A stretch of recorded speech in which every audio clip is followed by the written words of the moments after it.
comme un discours ou un criminel na kati ya armée. Ça c'est décevant. Ce qui tozala qui na la justice a biso et komi ko sala musala ya malamu, mais c'est Alexis Azali mutu ato si ces émissions oyo aner na demia pa baye bazuye ba kay ko sambisa ye. Ezali permutation, ezali remis ménage oyo qui vraiment pour le moment là composition autosépélité.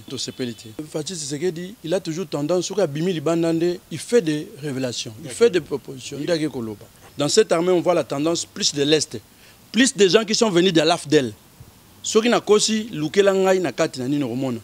Armée, on est allé composer plus na bateau, Baouti, na AFDEL.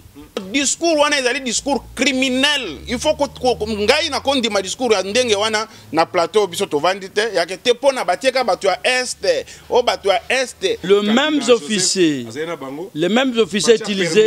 utilisés à l'époque AFDEL. Les mêmes officiers bakoti, c'est ces mêmes officiers bakoti, c'est presque le même nom qui reviennent, qui voient et qui reviennent. Asali effort à se débarrasser na casquette criminelle, il y a MLC, il y a rébellion.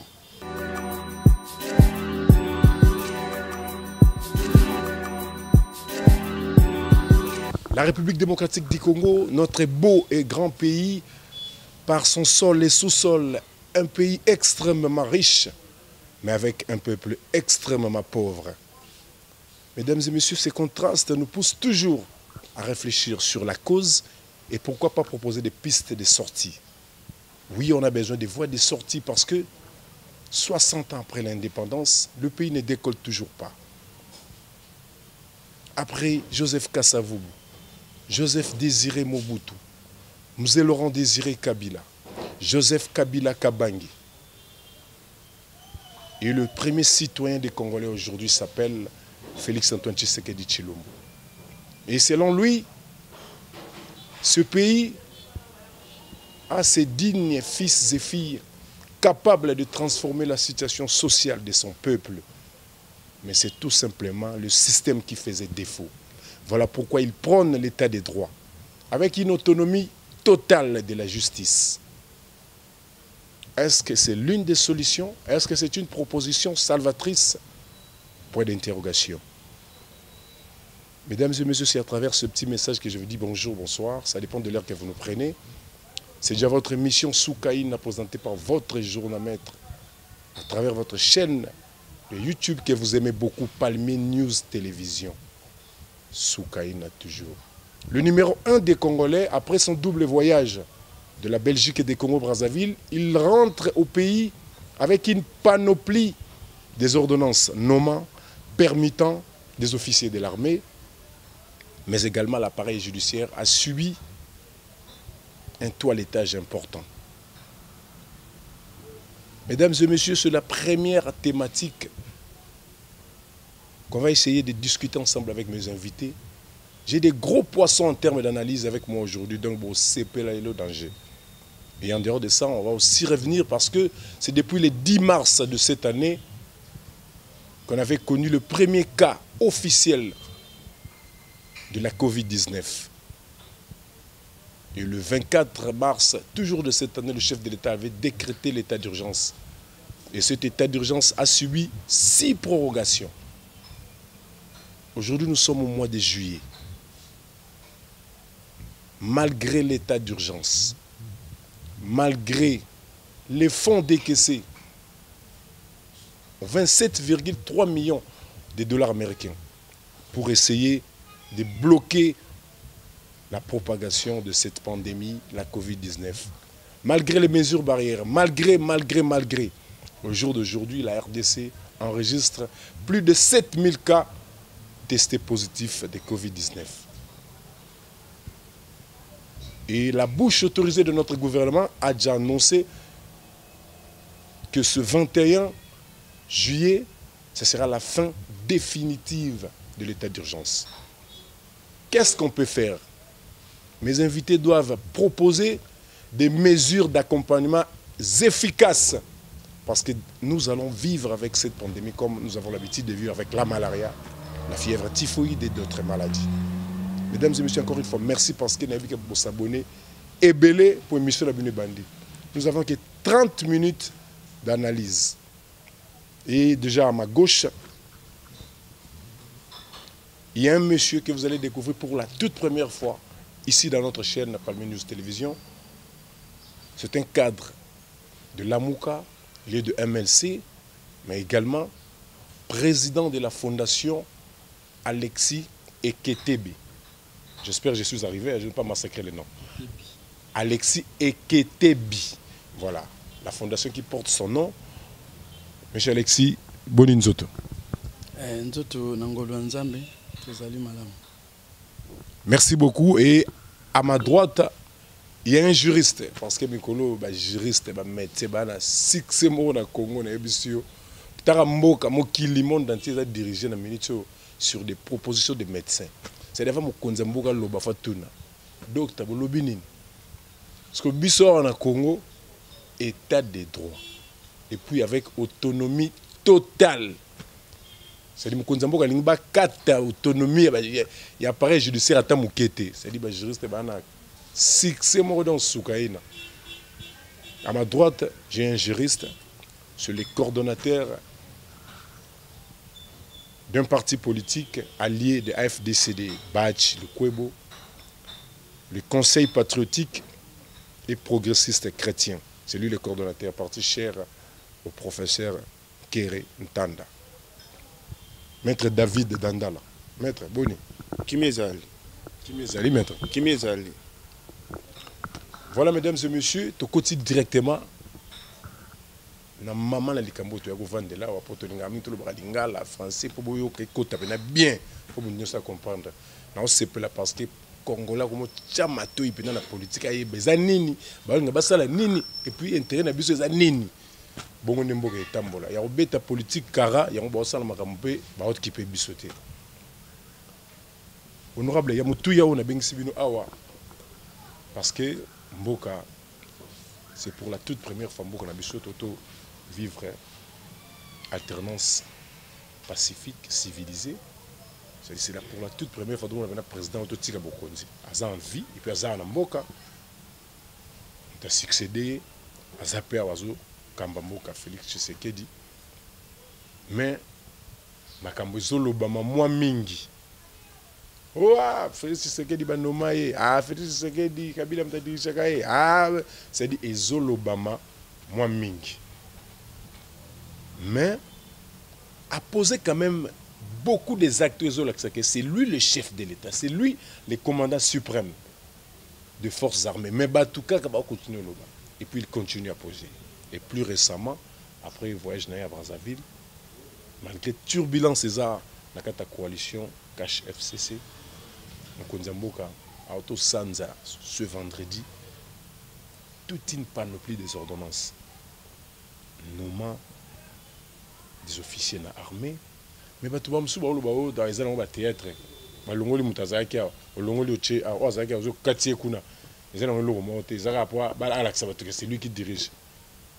On doit bien yebse biso. Balade makanisi, on lobi na PES TV par master Moïse Mbouy que je salue. C'est-à-dire makanisi ma casse tout est une place dans zaki na ndako tona Hollande yo. Il y a ben lelonga pe fona yoka. Honorable ayo baksa suma loba, honorable loba eza nini selon yo. La nomination est sale, mais il faut que moi quelques communautés John Numbe qui na bande de touche tango fort à Longwe na place à Zalaki a comme inspecteur général armé yebsepso mokonzi pona yo ezani. Merci na mutuna na yo ngai na sepelaka mingi na adage moko latin oyo lobaka res non verba, c'est-à-dire que plus les actions que la parole. Alors plus les actions, nous sommes ici la gestion à l'État. La gestion de l'État, c'est le président Tshisekedi qui a l'impérium.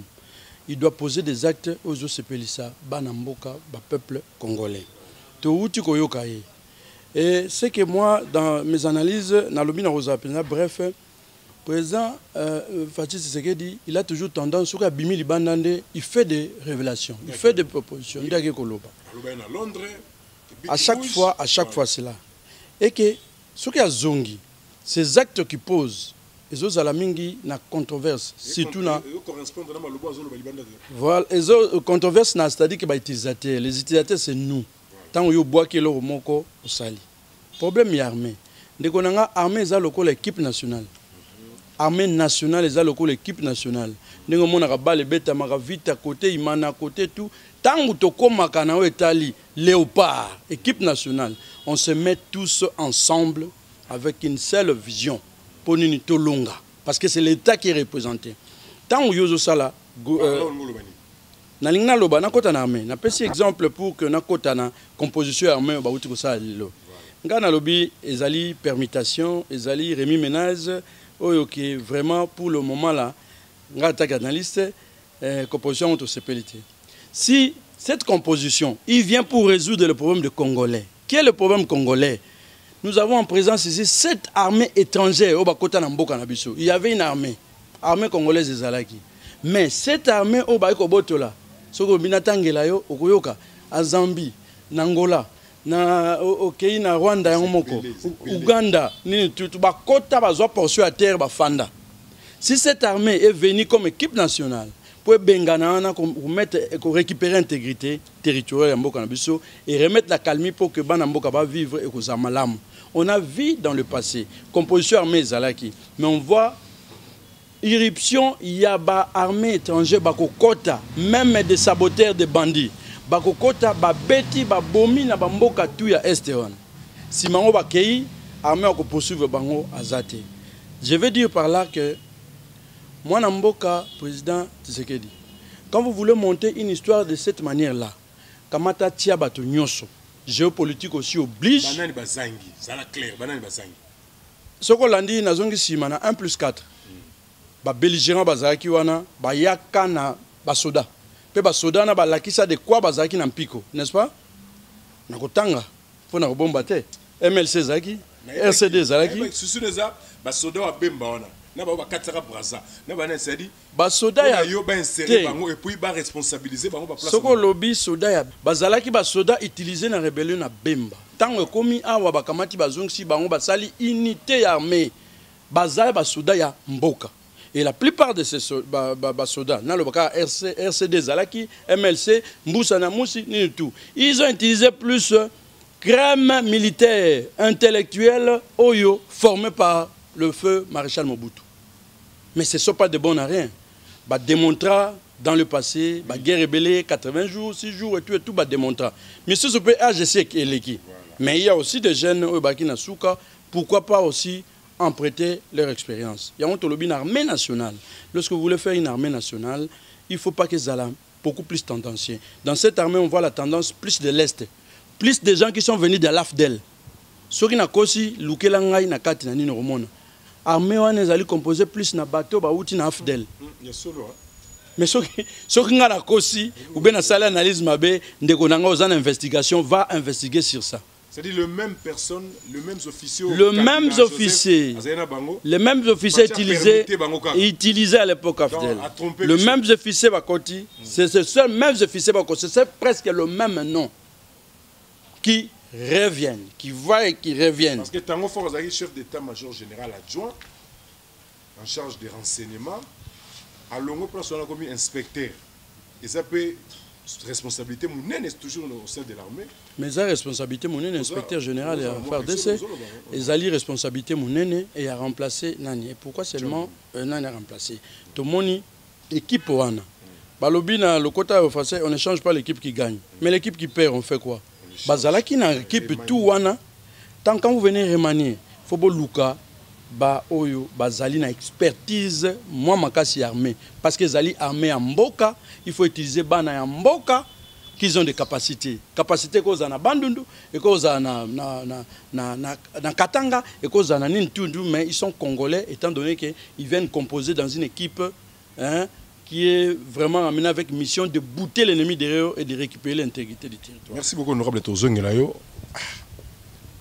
Maître David n'a habité à vie dans les années ma révélation honorable président Alexis Autosala c'est le président chef de l'État à Kosine Bisso Biloro et Salamiana et ça donne et puis c'est impression ça tire bateau c'est pas c'est dit analyste solo net président Alexis Boy comprendre déjà manœuvre ni Salamiana donc il y a rien de grave. Je suis déçu désolé aussi. Oh, nani ni Il y a koyoka analyse ya ndenge wana kouta epa ya cadre munene ya parti ya MLC oyo eza ko regorger ba intelligence munene lokola prof Njoli lokola yemoko ko débatteur na biso Alexis, mais ça comme propos ça m'étonne. Et à cause makasi, à cause makasi dans la mesure où une question d'état eza ko se traiter avec âme d'état et non avec état d'âme. Notre co-débatteur Alexis a sali effort à se débarrasser na casquette criminelle ya MLC ya rébellion. Tant que tozali na makambo ya armée ezali makambo ya mboka. Na kati ya armée tribalisme ezali te. Na kati ya armée soki to sali to tali nomination oyo chef de l'État a sali. Ezali comme qui dirait la plus belle femme du monde ne donne que ce qu'elle a. Si la plus belle femme du monde n'a que le sein, tu ne vas pas lui demander les stylos. Elle va te donner les seins pour que tu t'aides. C'est ce que le chef de l'État a fait. Le chef de l'État n'a que ça comme armée. Depuis la nuit des temps, depuis que le MLC, le RCD Goma et toute cette tendance belligérante a été brassée dans la armée Nabiso. Bakomaki armée moko comme ma biso lisusu ya na ba discours wana ya kala ya ke biso to utaki na MLC to tia oya biso RCD KML to tia oya biso ezali ba discours démodé.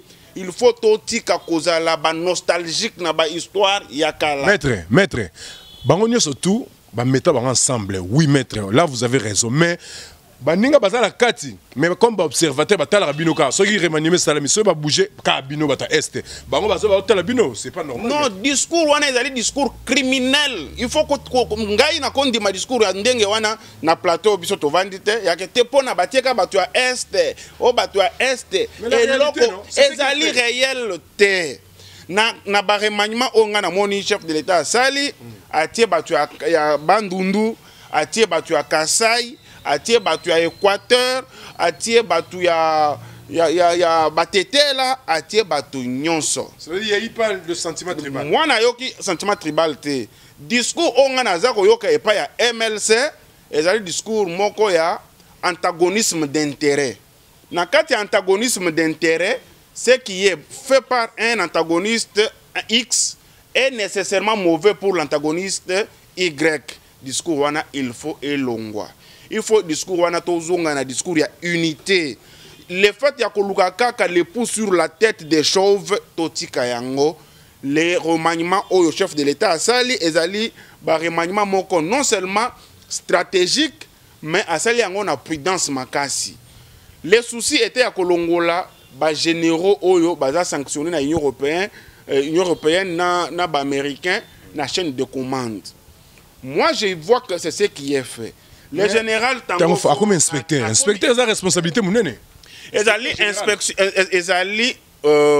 responsabilité munene, mais sur le plan y a administration. Alors la chaîne de commande y armée, à quelle administration y armée. Il faut savoir faire part des choses ouana. Général Mundos, général Moussous ouana batanga bakena inspection, c'est comme qui dirait bakei na fonction y a administration. Mais maître, tous les actes militaires sur terrain se réfléchissent déjà dans l'administration. Afin de poser acte tout. Celui qui vous parle n'est pas innocent dans l'armée. Celui qui vous parle n'est pas innocent dans l'armée et dans l'appareil sécuritaire. Je vous dis que il y a deux branches dans l'armée selon réforme les administration, ils ont géré la inspection, na armée technique sur terrain, où ils allaient gérer la chaîne de commande normale, renseignement militaire, opération et autres. C'est ce qui est fait. On ne peut pas juger une équipe avant la fin du match. Parce que Nayoki Messi Alexis Alobi, ce qui est armée réforme, nomination, et pour na côté à Kimia na Est, Kimia Boye, et attirer ma conclusion, c'est décevant. On ne peut pas tirer des conclusions dans tout le monde bangona action. Mais maître, l'équipe qui gagne, c'est l'équipe qui reste en continu, mais l'équipe qui perd. Tu perds de la guerre combien qu'on a? Très bien. Une belle question. équipe ou à perdre, l'équipe nini, ou à perdre, et puis à perdre contre Nani. FRDC, non, c'est la RDC qui avait perdu. Oui. Et la RDC avait perdu pourquoi? Qui nous ont amené les Ougandais dans ces pays pour fragiliser. C'est pas MLC? Non, come on. Le MLC est allé comploter, je pèse mes mots, comploter contre la République en vendant la légitimité nationale Naba Ougandais. Quelle était la base arrière du MRC? C'était les Ougandais. Ce n'est pas après nous avoir amené les Ougandais, tuer nos frères ici, qu'on va encore nous dire aujourd'hui, non, c'est mal parce que nous sommes attaqués à gauche, à droite. Non, vous avez fragilisé ce pays. Laissez maintenant celui qui a l'impérium du pouvoir, avec la vision des choses qu'il a, qui s'habille sur la pré-nomination Oyo. Toti qu'elle a 100 jours après la nomination, toi tu as jugé onomaki bango, maintenant 100 jours et coquille, tu as le changement et égalité, ou alors tu as le jugement des valeurs na nomination en sali. Tu as le jugement des valeurs sur base des suspicions. Oyo kaka yo moko sapeur pompier. O memaki batuana na mboka oyo, yo moko oye lisusu ko tenir biso un discours pour nous endormir. Ça ne passe pas. Qu'on rappelle pe eloko wana ya kala eza pe discours ya unité te. Eza discours ya unité te. Fatia baka ko fouiner te. Ezali rappel te, ezali ko susciter ba vieux démon oyo et lali. Bon mona ki tala discours ya MLC. Moi j'ai suivi Mamba Jean-Jacques, député national. Discours oyo, un discours criminel. Il y a tribalisme. Oyo, Jean-Jacques Mamba a dénoncé dans l'émission Top Congo. C'est le même discours tribal que M. Alexis nous amène sur ce plateau. Mais la différence avec M. Alexis sur ce plateau, il a bénéficié de circonstances aggravantes dans la mesure où il y a un discours ou un criminel na katia armé. Ça c'est décevant. Soit qui tozalaki na la justice abiso et komi ko sala musala ya malamu, mais c'est Alexis Azali mutu ato sur ces émissions oyo aner na demia pa baye bazuye bakayi ko sambisa ye. Vraiment émission ba juriste maître. Toza en pleine émission, en plein tournage. Même pas encore diffusé, Mbamo, ils sollicité déjà Aner, ceux qui sont dans un pays sérieux, oui. Aner, Mbamo, ils ont dit, papa, il y a Sabiso. Honorable, n'a habité, peut-être. Maître, à l'anda qui on a beaucoup habité, ou soit, pour côté qui vraiment dans mon zindoté, on va mettre mon discours dans les tribal, pour la monnaie, c'est comme si, yo talisike, marambremani et salami. Bateau, balongo à gauche, baké à droite, mingi bata est. Mais c'est un discours tribal. Où est-ce qu'on a place na Congo au Fatiazo rêvé. Discours à Yohana Papa. Merci beaucoup. Je ne sais pas si Maître était venu dans les traîneaux du FDL. C'est comme ça qu'il soutient. Mais biso tozaba congolais, tozotala Congo. N'est-ce pas? Tozotala Congo. Armée nationale et les équipes nationales. Aujourd'hui, nous n'allons pas déballer tout ce qui est. Nous allons peut-être le faire après. Parce que c'est tous ceux qui connaissent. Afdel Tambayaki. C'est seulement pour taper, fouetter, mais pas de propositions, de bonnes propositions. Il vous a mettre. Ce que vous avez avocat, ce que vous avez nini. Jugement non désiré parce que vous arrivez à une conclusion erronée. Je fais une proposition. Et ici, je ne viens pas avec le mandat du MLC. Mais j'ai dit au moins, pour monter une armée nationale propre au bénéfice de ce peuple, Tozwa bateau nyonso en tenant compte de capacité. Bon côté, bateau yo bazuba formation. Na mbongo ya l'État, na l'académie à minene, bazali, ils sont en vie. Tia bango tout en place. Ils ne sont pas utilisés. Mais sous-soupé à l'âge, ils sont à l'âge de pensionner bango. Ça c'est intentionnellement. Pensionner bango pour ne pas aujourd'hui servir l'armée. Je parle de tout ce qui s'est passé après Mobutu jusqu'à aujourd'hui. Bon, ce que je sais, c'est que Fatia corrigé. Pas pensionné à l'âge. Banalise, non, c'est. Fatia a pensionné Batouté. À l'époque, il était pensionné Batouté. Tant c'est-à-dire qu'il devait voir. Et l'Européen biso to sengela makasi réforme. Mais puisque le lo moins bon la réforme égalité, c'est vrai qu'on peut faire cette permutation et tout, mais en tenant compte Yanini parce qu'on est en train de monter une armée nationale. Armée nationale, c'est-à-dire ezapo ya mutute. c'est pour sécuriser biso nyos. Regarde déjà le langage à maître. Est-ce qu'il a vraiment l'esprit à l'armée nationale? S'il est d'origine à Outa armée, ils ont un esprit d'équipe. Il n'a même pas l'esprit d'équipe. Ces analyses ici pour que ce que bongi lelo, même sur le plan de salaire, même sur le plan de vécu, même sur le plan de bien-être, c'est nous qui allons profiter. Trop profiter. Mais n'allez pas dire que l'histoire, moi je n'aime pas, j'adore pas. Le propagandisme, ça ne nous arrange à rien, ça ne nous amène nulle part.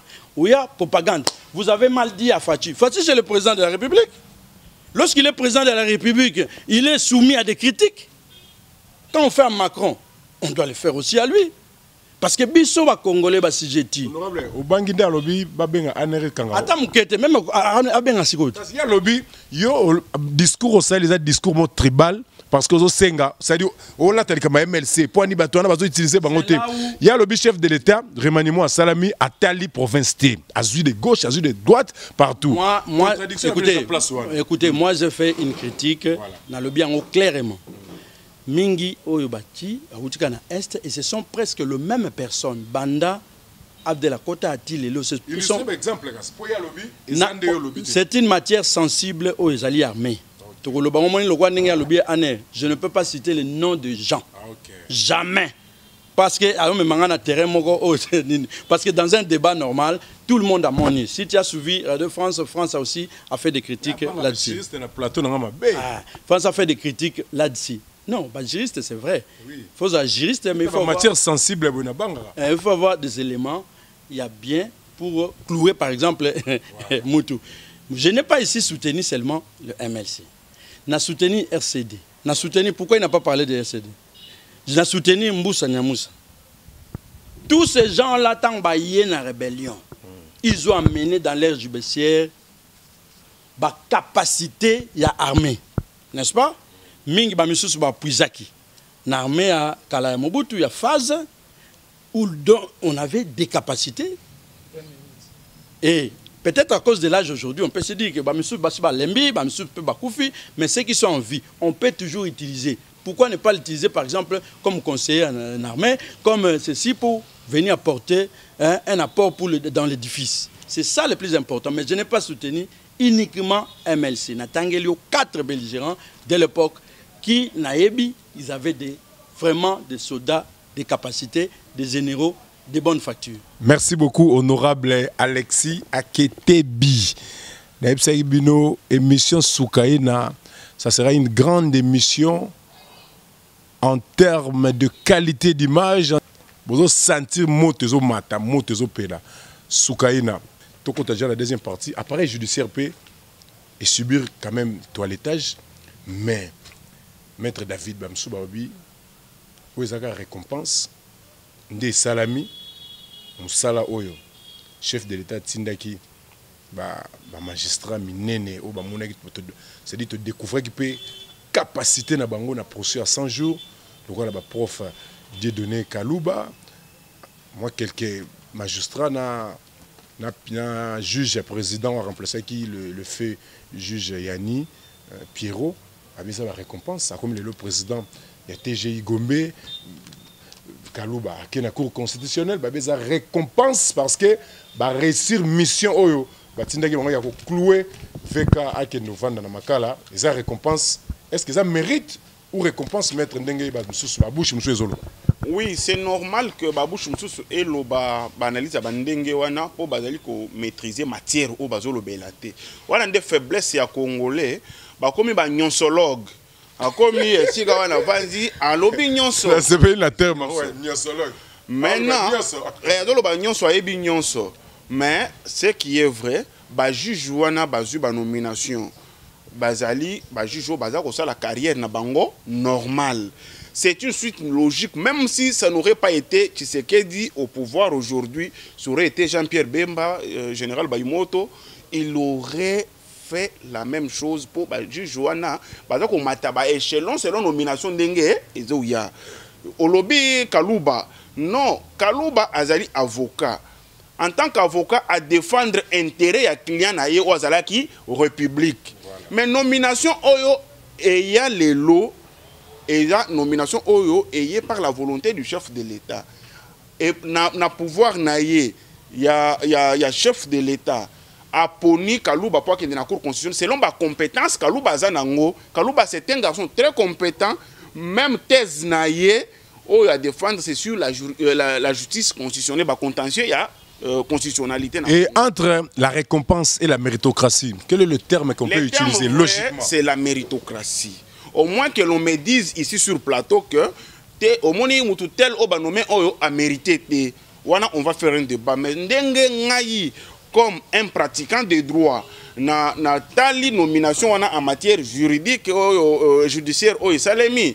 J'applaudis le chef de l'État pour namoni prof Kalouba pour namoni mutumo côté oyo ba remercier auti na neya ba remercier te batouana chef de l'État actuel akuti bango basala ka ba carrière na bango bazana na ba compétence na ba matière na bango pour preuve parce qu'on doit parler de y a ba compétence na ba qualité bazui prof Tasoki au Azali, membre à MLC, voilà. Un professeur très intelligent que je connais bien. Oui, il insistait toujours que le chef de l'État va nommer et renommer. Il faut insulter le chef de l'État tous les jours.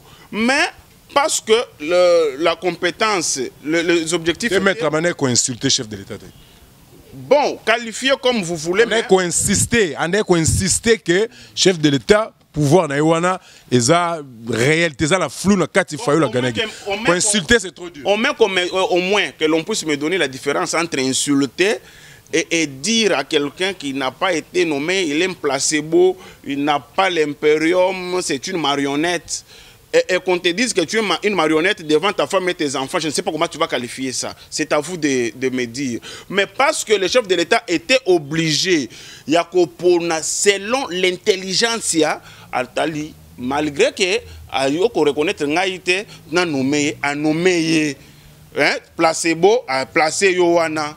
Au côté de la placenta, il y a placebo. Logiquement parlant, à Boya, nomination. S'il est cohérent avec lui-même, à Boya signature, il y a Moutouaza président, il y a président, il y a Yebi, a signé. Ça n'est pas mon débat. Mais le débat est allé que Batunions au banomé, wana bazali batumko ba capable, batumko compétent, maye le makasi et puis ba conseil la biso musala kitoko. Je ne veux pas que les gens pensent que pour basala qui procède à 100 jours, ndé ba yeko nommé Kalouba. Non, Kalouba azali avocat. Serait aussi plus au chef de l'État ko benga y mettre dans la membre David estimé na tindio na cour constitution ce que jija qui ba compétence na ngai ezako kokana zala ici kawana. Voilà, c'est ça. Totikala na ba matière, tout la ba nyonsologue tende na uti koloba. Pour ekoma toza ko mélanger nyonso te mutuna musala. Maître Lobana nous le prof Kalouba Neto Betalistolo nayo a commis la cour constitutionnelle a démontré qu'il biso de quoi il était capable mais surtout na procès parce qu'il fallait y médiatiser ne moni batupela ba comprendre qui na mo konzambo pas comprendre mais na procès 100 jours a biso biso le romoko même à tes sujet na bisoté au cause juriste mais ko biso ba mboka balanda a ba qui détournement c'est un acte intellectuel par là c'est-à-dire quoi? Alors, le prof Kalouba, pour commencer, je vous dis que le prof Kalouba na procès on est à 100 jours, à salier l'autre côté. Parce que le prof Moko, Soki Alingaki a étalé, a bombaki biloko et belé, Azali Moutumoko et Mayele Makasi, et Zali Congolais Mokote a koki contesté Mayele et prof Kalouba. Tant on lobby que l'infraction, il y a détournement, et Zali une infraction d'intellectuel. Il voulait dire que dans son idéation, il voulait dire que les alibas intellectuels ne sont pas infraction wana dans la mesure facile à prouver la différence entre détournement na moyibi akoya yibiso wana kembangu bolandi bozuye mais détournement à kosala yango par des personnes interposées pour comme ici ya zali pour on a implication directe na ye il faut poser la mutu ya mayele koleka ya ye to lokola ye pour démontrer séquence par séquence comment il a orchestré kuna ye wana. Je crois que c'est ce qui a été démontré na ba procès wana oyo et poussé l'intime conviction ya ba juge ba rendre sentence na bango selon ba sala ki wana. Merci beaucoup. Honorable Yebse Bissonal. Est-ce que ce procès à 100 jours et ça la maraté? Oh, tout le monde maître Koko Kayudi Misamo que je salue en passant. On a vu dans commune à Kalamu. C'est Nayo Kaka vient à pompa qui n'a pas musicien, bah oui, bah Didier Lacoste. C'est dit pour ça sans journée Nayo comprendre que toi na battu na beaucoup honorable. Ce qui procède ça la maraté. Est-ce que les autres tout le monde appelle les profs Kalouba na cour constitutionnelle na ba nomination tout ça la mawa sikawe. Et ça récompense ou méritocratie? Merci. Ngai na vous parler peut-être en termes ya batu. Moi, je parle en termes... Hollandais, mon maître, à l'Obélo Moko, il a parlé de placebo. Et ensuite, il a parlé de nomination. Na volonté à chef. Moi, tant on te des droits, ce sont les textes qui doivent être définir et déterminer. Moto à matagrade, oui, sera promis de quelle manière. T'as la cursus nae, t'as la nine corporation, ba lobby nae nine. La cotation à ce moment, une proposition se fait dans la corporation et que pas chef de l'État entériné à mon ending. Mais si il me dit non, je n'ai pas parlé de violation. Ce qui mettent ils ne sont pas des placebo, mais quelque part il dit il faut nommé par la volonté à chef. Volonté seule à chef. Ils ont remerciement. Donc c'est ça un peu. Oui, c'est le chef qui nomme. Oui. La volonté d'un chef, la chef qui nomme mais corporation, ça la proposition, motivation à proposition. Motivation à corporation. Bata l'acheminement, ça la proposition. D'après vous, le processus est respecté? Na komi wana te, na komi que na confusion. Na soulevé un peu na moni confusion, hein, donc maloba par rapport à dire. OK, donc il faut qu'on ait un peu donc droit na cohérent na maloba na yo. Dans le problème est problème de 100 jours. Est-ce que juge na musala na mission ne ba pesi accueillir ko sambisa sur un dossier. Donc ceux qui a longi procès, il faut le remercier. Na corporation na bango lobby bon. Ça c'est ma question. Oh, na lobby te, na confirmé te. Oui, moi écoutez, moi je fais l'analyse na ba dire yandeko. Voilà. Ceux qui net yé mon avocat, na invité, ceux qui juge, ceux qui magistrat, ceux qui va passer mission moi ressemble à un dossier. À Longhi, certainement il faut le battre comme président en cour ou bien président nini. Ça dépend. Ça dépend. Oui, ça dépend. Ça veut dire que pas essentiellement sur ces dossiers-là, parce que quand il est juge, il est magistrat, on suppose qu'il a des dossiers à traiter, beaucoup de dossiers, hein, à ce qu'on dit ça, process bonne fin, n'est-ce pas? La capacité professeur Kalouba de donner je n'aime pas de débat des individus. Ngai na sala ka débat sur la nation. Bango la pe mukonza a élevé kozongi sangana nini te parce que je n'aime pas les débats des individus. Moi j'aime les débats de fond. Texte zoloba nini. Et il faut me nommer comme ça. C'est comme ça que je me pose la question. Ce qui au long du procès moko, ba juge nyonso ba longa ba procès, ça veut dire qu'il faut pas remercier, il faut pas payer ça yo, na ba dire ndeko. Moi je dis que c'est faux, il faut quelque part ça des réflexions avec des questions à l'intérieur. Tu peux se mettre à répondre na plus tout non, na inquiétude. Mais il y a pas de problème. Maître Yebsabiso, honorable Tony, est-ce que ce qui forcément il y a eu un procès sensible comme procès 100 jours et que un avocat ou la République a travaillé bien, a longi procès nécessairement faut me konzemboka a remercier ndenge salamena ndenge selon honorable Alexis Alobi en quelque sorte nous a remerciements. Ne réfléchissons pas par analogie. Ce qui est ngana lobi boye structure oyo za ko faire partenir et koki ko proposer yo et pas à chef de l'État pour signature. C'est ce qui a été fait. Okay. Mais je vous informe que le chef de l'État, s'il n'est pas content de ta personne, pour une raison ou une autre valable, il a l'autonomie de la volonté d'apposer sa signature, oui ou non, sur ta nomination. Les pouvoirs discrétionnaires du chef de l'État. Mais pour Balobi, un juge, ce qui a sali Moussala, non, il faut pas récompenser. Le juge va récompenser selon Moussala Kosala. Wana na kotuna juge azamutumo aza kosala carrière na ye.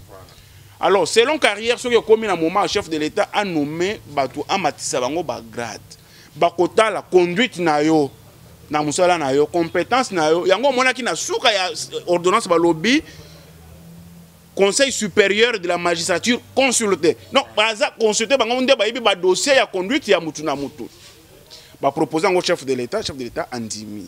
Parce que bolobi que le chef de l'État a Moni Kaloba po atsamba ki dossier sans jour non si tel était le cas balinga pe ba nommer Koko Kayudi Misamu bâtonnier nangai ya matete na esika wana l'avocat république ya makasi. Mais pourquoi batiki est non batali compétence cour constitutionnelle batali thèse ya Kalouba o ya sali po comme professeur sa table na ba contentieux constitutionnel na Congo. Ce n'est que logique et normal. Banomé peut battre Moussou Baza 3. Est-ce que Bango peut récompenser Bango? Banomé peut professeur Tassoki José Marie. Est-ce qu'on aura aussi récompensé pour avoir considéré le chef de l'État comme un placebo? Non, je ne pense pas qu'on doit réfléchir comme ça. Pour réfléchir, bon, ils allaient réfléchir par analogie. Soyons logiques et cohérents dans la démarche Nabiso. Voilà, Nabandi, Toromo déjà, Malé Benasuka, to profiter directement to Silissa, parce que rien que dans 5 minutes, Nabandi, to Simba Maman du Kambouya Covid-19, honorable, to Outaki, ko confirmé premier cas de Covid-19 par le ministre de la Santé le 10 mars. Lelo, après le 24 mars, chef de l'État décrété état d'urgence, directement, Lelo Tokomi, il y a plus de 7000 cas confirmés. Il y a Covid-19 dans Mboka, malgré les mesures barrières, malgré tout, malgré Mboka Bimisi, 27,3 millions de dollars OEP, gérance Nango et posé problème. Mais le lot, mais déjà, équipe riposte avec le docteur Mouyemi. Ils ont réfléchi comment nous devons vivre avec cette pandémie parce que équité, on vivre on est de vivre en malaria. En tant que patriote, moi, Mboka, au monde qui peut mamba Covid-19, on a géré Mboka. On proposé Nini pour vivre na Covid-19. Ndeko nanga journaliste analyse surtout ça analyse Mboka yango pe makamna kolobawa ezali so nereya ou bien justice ya. Parce que biso tolingaka to le bandé droit. Soko kanganga pour avoir dit la vérité na osepela. Kanganga pour ya intérêt ya Mboka. Regarde ndeko nanga au moni mikolo uti ko lekaka kawa. Ça fait au moins 1 mois, il y avait le panoplie de guérison. 350, 400, na habité so yoka ko benga radio na ngai kosinga. Oui, na yoka. Bon, radio ekosi. Du coup, tozongi sikoyo. Pourtant, nous sommes en train d'observer le mesure barrière. Congolais nyon so lelo yo a commis averti à zoko observer mesure barrière. Bon, boni élévation le sous à niveau il y a maladie. C'est pour donner quoi? Honorable. Congolais nyon so observer mesure barrière très bien. Honorable le temps pour la qui ça partout très bien. Et ça bangande so fonctionner-t-il lelo? Excepté ba cadre lokola ba talien na kingakati na bandal ba respecter ba kanga mais ça la banganda so kebo koti ba fandi en l'aise sans cache-nez na ba rond-point victoire na sayo ba to ba vanda. Lorsque tu dis place kuto ba kufie belé va voir en Espagne il y a des nganda isolés au congolais au moins si on peut évaluer en termes de pourcentage à 60 à 70% congolais bazo respecter les autres ne respectent pas et surtout que na élévation on a un nombre dites-nous ezana kwenini po ba kwen mingi on a moni o bazo respecter per mesure barrière so que quelque part na tang oui na loba mais ndeko na ngai tikelanga na loba na côté kuna balobi que respect à mesure barrière ezate mais curieusement allez chez Mouyembe vous retrouvez que kuna malade ezate pesanga suite kuna te côté là te comprendre bien yoga honorable Mouyembe alobi te que kuna malade ezate na sens que ba sala ba examiner bango ba tester bango après résultat petit négatif te et ça que ebele kuna ba dépister bango te non c'est-à-dire ba dépister tiango batali que malade ezate non c'était pas et ça les marabouts c'est-à-dire que nous sommes tous na kati amboglio à ville ça nous sommes tous congolais melimelo mutuna mutabimaka ake musala quand vous allez à l'hôpital vous allez soit atteint soit pas malade tant OK vous donnez l'adresse. C'est là où on fait le statistique. Tant on peut s'adresser non na muta changu. Ndé on dit que voilà, bato belé bazo uta kuna changu. Tozu bango na maladie. Mais curieusement ti le changu ba respecter la mesure barrière té malade des autres zalaté. Mais je vois aussi élévation. Mais docteur Mouyembe, le médicament qu'il a utilisé pour guérir 350, 400, 250 nombre atangaki. Mais c'est le même médicament qui doit régler les... Il n'y a pas un médicament approprié. Bazo attaquer les symptômes. Mais oui, mais protocole ouana, tant que attaquer symptômes. Bon, Monique, attaquer symptômes pendant la coufi. C'est ça. Ce qui bon Monique, vous avez 350, 400, ils échantillons. Pourquoi ne pas étudier ces hommes-là, et prendre ces protocoles-là? Jérôme Mouyangi a outaki Madagascar. Ayawa. Suite à proposer là où l'information bien, est-ce qu'on utilise qui a Mouyembe? Non, il y a Mouniangi. Faute de communication. Les faute de communication, c'est là où au Monarake, Congolais Moussouazou ba malade en haut et zawate à cause de ça. Et surtout que place nini bako exposé. Lundi, honorable député national Léon Manemba, papa Molé Rabi, ils ont théâtre le Kouta. Pour conclure que Covid-19 dans Congo, ils ont théâtre, ils ont aventure, ils ont comédie, ils ont mafia. Ils ont mafia. Mais oui, honorable, il a ses raisons. Peut-être que Azan Beléman naé. Azali honorable, il est censé fouiller l'information pour aller au la nation, pour sauver la nation. À l'Obi Ango, quitte à lui de pouvoir s'expliquer. Mais au moins, Ngai Nazoko, quelque part en partie, Nazoko appuyé pour dire que communication à niveau de l'attaque à Covid-19, ils ont l'appel à la montée. Au moins, les politiciens pour précéder l'actuel chef de l'État dans le pouvoir. Si vous tenez compte du système sanitaire en Boka, vous tenez compte du social et du peuple. Mboka peuple ngos dans la difficulté à respecter les mesures tête on a dans un problème il y a plutôt ici quand on look en place on a été au le pays ne se gère pas de cette manière. Le mal, FCC. Le mal a été profond. Mobutu nous a ramené dans cette histoire. Mais Mobutu nous a ramené. Vous n'avez pas, en venant, vous n'avez pas un programme de société.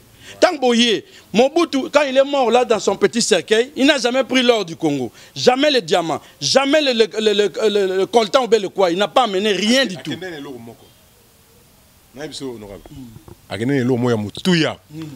Mentalité à peuple congolais. Et voilà pourquoi après ils ont délige. Aucun écoutez, soro lobby nangai, bongo okozonga en Allemagne, ozui nani ndeko na biso nani tu asali Hitler, ozui ndeko na biso Hitler lobby akene na mentalité allemand.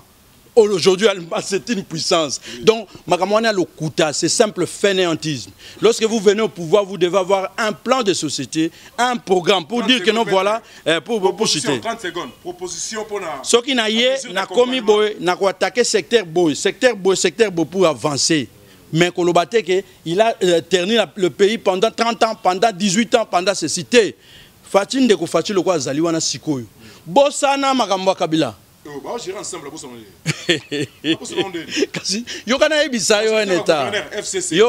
C'est-à-dire que non, principe, écoutez, comme il est là, comme il est là, comme Ndenge président Zaliwana, un principe de continuité, lui le gouvernement. Mais la continuité au Salanini. Aux yeux à ma lame Kabila Tikaki, tu prends ça, tu redécolles. Aux yeux à ma belle Tikaki, au-dessus de côté, on imaginez pourquoi il avait échoué dans ces camps-là. Yo Kamato Chimalamu et vous avancez. Merci beaucoup, honorable Alexis Aketebi. Ah, Alexis Paloli, honorable Batikayo. Vraiment, le grand gérant Maxime Munga de cet espace italien Kingakati. Boza calme ba fungola kaka ba fungola boza calme na bandi makambo honorable lobby et okoma na matoyi ba konzi maître Covid-19 question à poser qui honorable na bandi yoka kengo inutile na bandela lelo to vivre na yango équipe ya riposte ya docteur Mouye mais bazo préparer déjà ba mesure d'accompagnement efficace au photo vivre na yango maître au proposer nini. Bon, dans Makambo, Covid-19, il y a à boire et à manger, surtout dans la gestion. Il y a crise.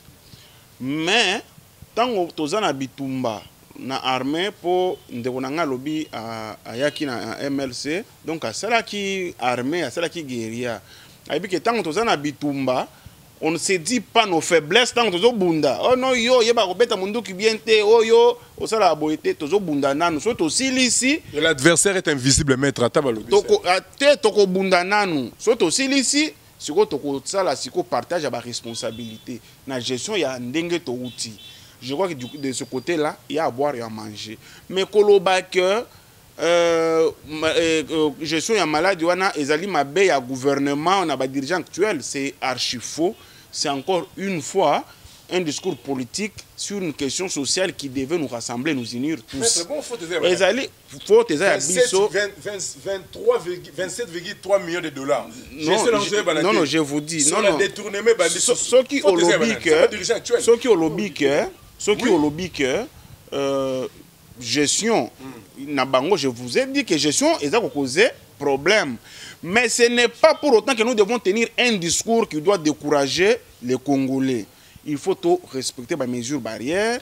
Il faut tout ça à la fois parce que malade Yohana ezali. Voilà, merci beaucoup. Nabandi Bandeko Balandi. Nabi ke vous s'abonner massivement parce que vous êtes Soukaina. Avec votre journalmaître, na Palmi News TV, côté gauche, côté droite. Ah, on déplace ma sola sur le Vandi. Internet est à mitakalate. Faut vous en matière, parce que ce pays nous appartient. Nous avons une seule patrie. Et ça, c'est comme français, comme belge, mais aussi Mamba Covid-19, comment on peut bilongi na poto? Si vous êtes français, prenez un mundele. Oui, na français d'origine congolaise. Bah oui, là, nous avons mundele, bah soigner, yo, c'est là, non. Comment on peut bilongi? Vous comprenez que mboka na biso yangoyo. On est mieux que chez soi. Soukaina. Mokonza mboka, to sepeli, to yoki, to moni makambo bouger. On a proposé qu'il y ait moko. Prison centrale à Makala. Ils ont commis à Selembao. Comment Makala n'a habité sur Youtabe. Vous avez la prison centrale de Yani. Juge Joana Koufa qui a procès mon nez nous a médiatisé. Et comme maintenant combo naie. Proposition journalmaître. Cordon Sabé, merci parce que nous sommes Bilili. On est ensemble. Soukaina toujours tout côté numéro 1.